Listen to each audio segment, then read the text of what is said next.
గ్యాన్స్ of Godavari Vishwasen చాలా బాగుందండి. Rating చాలా మంచిగా ఇవ్వచ్చు. ఓకే. స్టార్టింగ్ నుంచి ఎండింగ్ దాకా సూపర్ గా ఉన్నాయి. ఫైటింగ్స్, పొలిటికల్స్, సెంటిమెంట్, తన వైఫ్ కోసం తను అన్ని త్యాగం చేసి లాస్ట్ కి తను అలా ఉండడం చాలా గ్రేట్ గా ఉంది అండ్ సూపర్ గా ఉంది. సూపర్. అసలు ఈ గెటప్ ఇవ్వాలి ఇక తను ముందు ముందు కూడా ఇదే గెటప్ తో ఇంకా ముందుకు పోవాలి. 1000 రెట్లు కావాలి. ఓకే అంటే ఎన్టీఆర్ గారి డైలాగ్స్ ఏమైనా ఉన్నాయా? అదే ఎన్టీఆర్ ఫ్యాన్ కదా విశ్వసేన్. తీసాడు కదండి. ఓకే బాగుందండి, చాలా బాగుంది. అందరూ రావచ్చు, ఫ్యామిలీ అనేది లేదు. చెప్తున్నా, చిన్న పిల్లగాడి నుంచి చచ్చే ముసలోడి వరకు ఈ సినిమా చూడొచ్చు. సెకండ్ హాఫ్ స్లో ఉందంటారు మేడం? స్లో ఏం లేదండి, సెంటిమెంట్ అంతే. స్లో ఏం లేదు.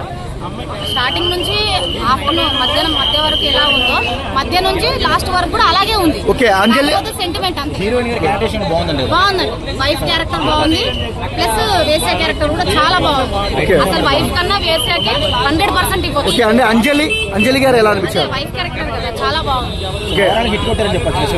సూపర్ హిట్ కొట్టారు కాదు, హిట్కే హిట్. చాలా బాగున్నాయి. అన్ని మూవీస్ కన్నా ఈ మూవీ ఇంకా ఎక్సలెంట్ గా ఉంది. అండ్ సినిమాలో ప్లస్ ఏంటి మైనస్ ఏంటి మేడం? మైనస్ లో అయితే లేవండి, అన్ని ప్లస్ లే ఉన్నాయి.